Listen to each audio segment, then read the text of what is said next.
दोस्तों, उम्मीद करता हूँ आप सब खैरियत से होंगे। आज की इस वीडियो में हम जानेंगे एमसीएच होता क्या है, इसका फुल फॉर्म क्या है। एमसीएच जो हम ब्लड की रिपोर्ट जब करवाते हैं तो उसके अंदर ये एमसीएच लाजमी से लिखा होता है। इसका मतलब क्या होता है, अगर एमसीएच हमारी बॉडी के अंदर हाई आ रहा है, उसकी वैल्यू हाई आ रही है या लो आ रही है, तो उसका मतलब क्या होता है। बहुत ही ईजी करके मैं आपको समझाने वाला हूँ, बहुत ही सिंपल करके। तो आप सबसे रिक्वेस्ट है कि वीडियो कंप्लीट देखें और आपको बहुत ही अच्छे तरीके से समझ में आएगा। आप सबसे रिक्वेस्ट है कि चैनल को भी सब्सक्राइब लाजमी करें। आइए स्टार्ट करते हैं। एमसीएच होता क्या है। MCH stand for mean corpuscular haemoglobin या मीन सेल हीमोग्लोबिन, ये इसका फुल फॉर्म है। ठीक है, it is a measure used in a blood test to determine the average amount of the hemoglobin in the red blood cell। Basically हम क्या करते हैं, ब्लड के अंदर मेयर करने के लिए, डिटरमाइन करने के लिए एवरेज जो काउंट होता है हीमोग्लोबिन का, वो देखने के लिए हम एमसीएच करते हैं। ठीक है, ये हमें हेल्प देता है। Haemoglobin is a protein. अब हमें पता होना चाहिए कि हीमोग्लोबिन का हमारी ब्लड के अंदर रोल क्या होता है। Haemoglobin is the protein responsible for the carrying of oxygen in the blood. Basically haemoglobin क्या है, वो एक प्रोटीन है, वो रिस्पॉन्सिबल है किसके लिए, हमारी जो ब्लड के अंदर जो ऑक्सीजन प्रोवाइड करना का जो काम होता है, बेसिकली वो किसका होता है, हीमोग्लोबिन का होता है। ये बहुत ही ज़्यादा इंपॉर्टेंट काम है हीमोग्लोबिन का। ठीक है, and MCH help evaluate the oxygen carrying capacity of the blood. और जो एमसीएच है वो हमें मदद देता है एवेल्यूएट करने में ऑक्सीजन की कैरिंग कैपेसिटी में। ठीक है, ब्लड के अंदर। तो ये बहुत सिंपल सी एमसीएच की डेफिनेशन भी हो गई। और ठीक है, अब हम इसका फार्मूला देखते हैं। ये भी बहुत इंपॉर्टेंट सवाल है और एग्जाम में पूछा जाता है। MCH is calculated using following formula. MCH को हम कैलकुलेट करते हैं किस फार्मूले से।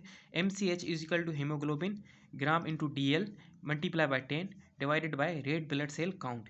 बेसिकली हम इसका फार्मूला जो वैल्यू है बहुत ही सिंपल तरीके से निकाल सकते हैं, क्योंकि उसका फार्मूला ही सिंपल है। फॉर एग्जांपल हमारे पास हीमोग्लोबिन की वैल्यू आ रही है 2, उसको हम मल्टीप्लाई करेंगे 10 से, और रेड ब्लड सेल काउंट की हमारे पास फॉर एग्जाम्पल वैल्यू आ रही है 13, तो 13 से हम डिवाइड करेंगे जो भी इन दोनों की वैल्यू आएगी। तो ये बहुत ही सिंपल फार्मूला है MCH का। अब हम बात करते हैं इसके यूनिट की।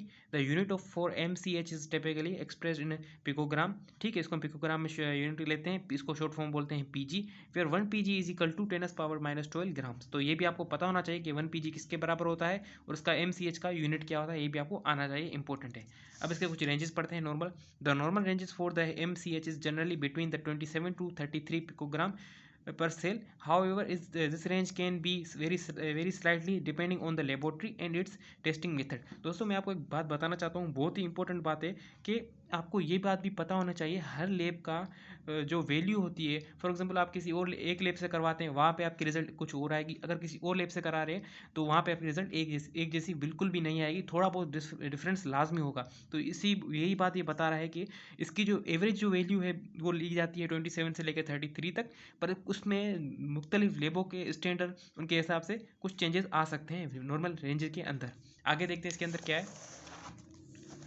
अब देखते हैं क्लिनिकल सिग्निफिकेंस। क्लिनिकल सिग्निफिकेंस में हमारे पास क्या है, हाई एमसीएच क्यों होता है, उसके काजेज क्या हैं, और लो एमसीएच उसके काजेज भी हम देखेंगे। तो ये काजेज क्लिनिकल सिग्निफिकेंस पढ़ने से पहले मैं आपको बताना चाहता हूँ, इससे पिछली वीडियो में हमने एमसीवी के बारे में भी बहुत ही डिटेल से पढ़ा है, और मैं इसी तरह की बहुत अच्छी अच्छी वीडियो आपके लिए बनाता रहता हूँ। तो आप सबसे रिक्वेस्ट है कि अगर आपको मेरी यहाँ तक वीडियो समझ में आ रही है तो मेरे चैनल को आप सब्सक्राइब लाजमी करें, तो मुझे मोटिवेशन मिले और मैं अच्छी अच्छी आपके लिए और वीडियो बनाता रहूँ। तो आइए स्टार्ट करते हैं। क्या है हाई एमसीएच होता है क्यों है, when MCH is evaluated it can suggest that red blood cell are larger than normal। Basically MCH high हो जाता है तो उसका मतलब ये हो जाता है कि रेड ब्लड सेल जो है वो अपनी साइज से लार्ज हो गए हैं, मतलब एबनॉर्मल हो गए हैं।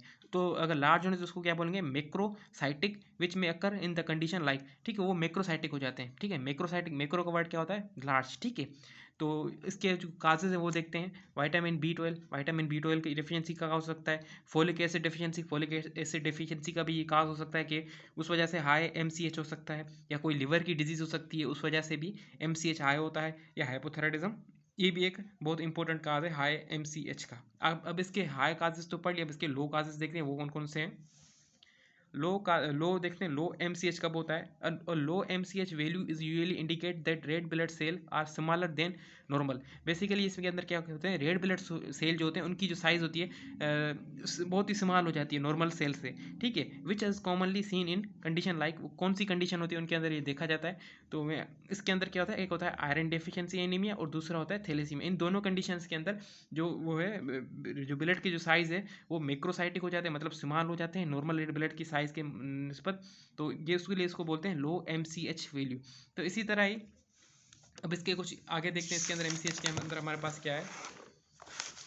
अब है how it measure MCH is usually determined as a part of for a complete blood count. ठीक है, MCH जो है ये एक पार्ट है किसका, कंप्लीट ब्लड काउंट का, मतलब CBC का। जब भी हम रिपोर्ट करवाने जाते हैं डॉक्टर के पास, वो हमें लिख के देता है CBC करवाओ। जब हम CBC करवाते हैं तो उनके अंदर जो लिखे होते हैं MCH, MCV, MCHC, ठीक है, ये सारे उनकी वैल्यूज़ लिखी होती है। इन वैल्यूज़ को देख के ही डॉक्टर जो है अंदाज़ा लगाता है इसको कौन सी बीमारी हो सकती है, क्या इसका काजेज़ हो रहे हैं। तो वो सब रिपोर्ट के अंदर ये बहुत ही ज़्यादा इंपॉर्टेंट रोल प्ले करता है CBC के अंदर। ठीक है, जो कि एक कॉमन टेस्ट है, ब्लड टेस्ट है CBC का। ठीक है, आगे क्या लिखा है, which is a common blood test, जो मैंने आपको बताया कि ये कॉमन ब्लड टेस्ट है, use to assess overall health and detect wide range of disorder including anaemia and infection.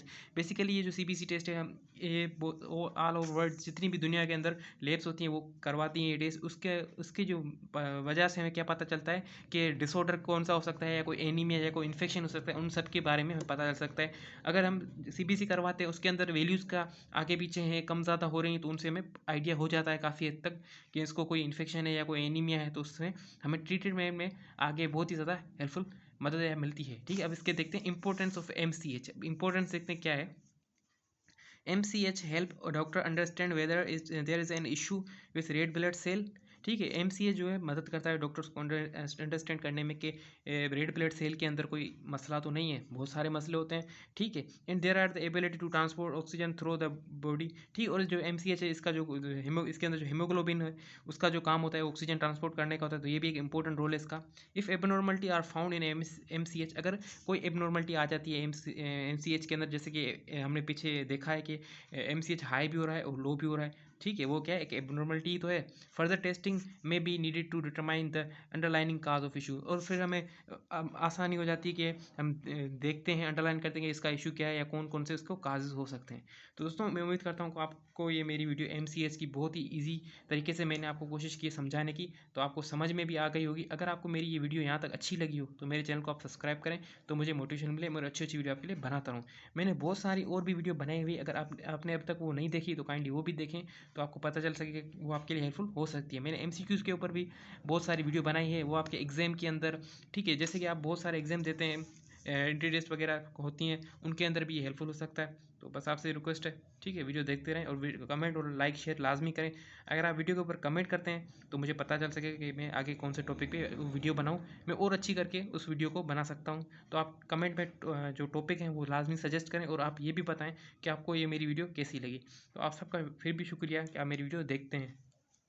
मिलते हैं फिर किसी और अच्छी वीडियो में। ठीक है, मैं और भी अच्छी अच्छी वीडियो आपके लिए बनाता रहूँगा। आप सबका शुक्रिया।